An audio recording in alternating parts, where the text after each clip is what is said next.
Hey guys, for this second video, we're going to be reboxing this system. So you guys know what it looks like when it comes out of the box. I'm going to show you now how to repackage. I just did a video on everything. As you can see here, all the components are out.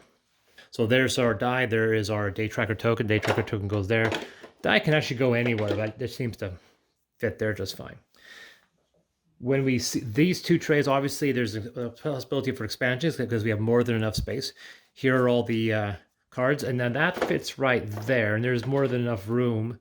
That being said, you could, if you wanted, split these in half, right? And then these can go right on top of there. Now, before we put the trays back on, we're going to have to fill those up, and that's where the characters come from. Yeah, so theoretically, you can fit, so obviously you can have one each, but we actually have 6, thanks to a bit of a couple stretch goals in the Kickstarter. So you can basically put these extras anywhere. I think the top ones fit a bit better than the bottom, and that goes in there like that.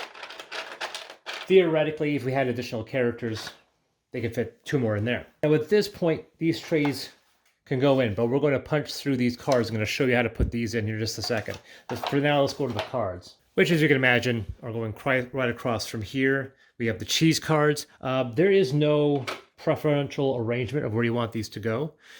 There's our tasting cards, purchase cards, finally the upgrades.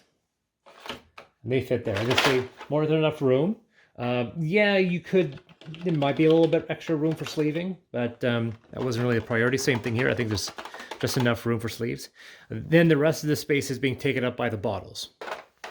So there we go. We don't actually, it's, not terribly beautiful, but like I said, that's one thing we wanted to do. All the bottles fit in one space. So that's basically as it stands. Once again, we don't need baggies for the tokens because that's where the trays are. Real quickly, we're gonna also get these put in there as well, but for that, we're gonna punch. And yes, my wife is gonna be upset that I'm doing this on my own. So this first tray has 2, has our blue and our black players. So the Hummer and the Volkswagen. And then we also have the money tokens and we have the favor tokens. That tray's done. I can say these punch cards are very good. These things are just falling right out. So there's not got a lot of flair. There's our purple and white. And as we know, that's Ming Chen, that's Mark Bernardin. That's more accurate. Ming Chen, that's more inspired by Mark Bernardin. My copy, I have those signed. And then that tray's done. Now, one thing you'll notice once again, and for those people who I've explained this to, these are the lock tokens. These lock tokens are double-sided, right? So we have the photo on one side, cheese on the other, purchase, and tasting. With pairing, the pairing lock tokens there, but the pairing tokens over here. So once again, should have more than enough. We printed just enough of these so that 4 players with 4 characters can have 4 pairing tokens each. That's how that works. When we get to the favor tokens, you'll notice that favor is double-sided. It's got 2 thumbs up and then 1 thumb up there. This is something that we decided, I noticed not a lot of games do this, and I think it's a good idea personally. Sometimes you'll have a token, then you have another token that shows 3, but they're separate tokens, and here we just have a double and a single.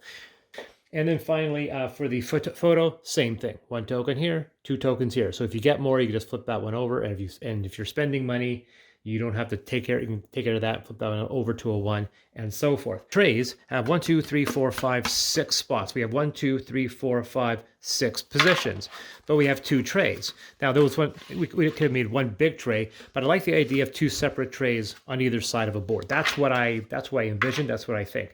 Which means that technically, what you should be doing is splitting each of these in half.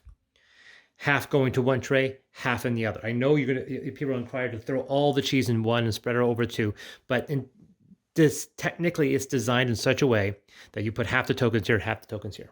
So with purchase and tasting, you don't have to do it the way I do. This is just how I'm doing it, and this is how I'm recommending.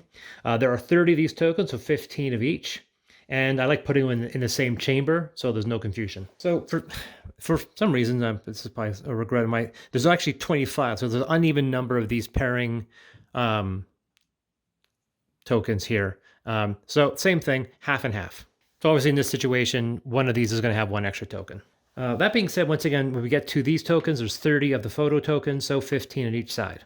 We're 26 cheese photo lock tokens, so that isn't even split, 13. I just put them right there. Like I said, there are extra favor tokens. There's actually 32 of these in total, which are probably more than most people need.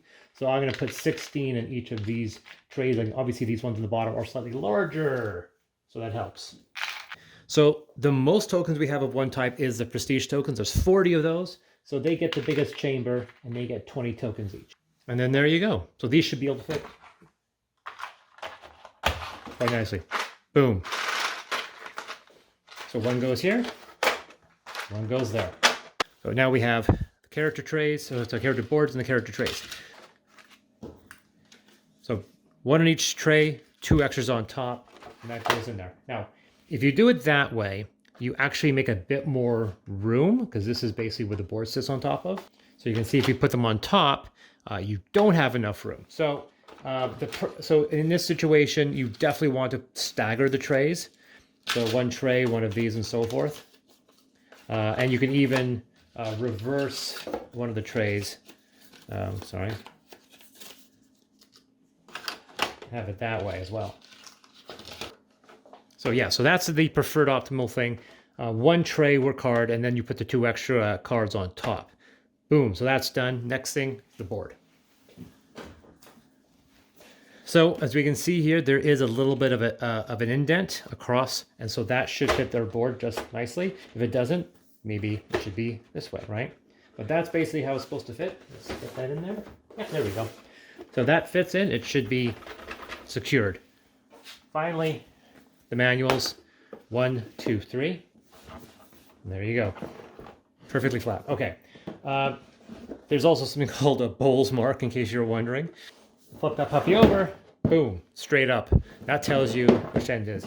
And hopefully, if you do juggle the box around, right, things may get spin around a little bit, but tokens will never fly out, right? A couple of these might pop out. That's to be expected. That's not terribly a worry for me. But the point is that the tokens don't move around, and that's going to be your biggest pain in the butt. And then once again, these flip over there. So there you go, guys. Reboxing to show you how to rebox Naramata. Next video we'll make, we'll probably do another playthrough of the game. Thanks, guys. This is Chris from Deus Ex Machina.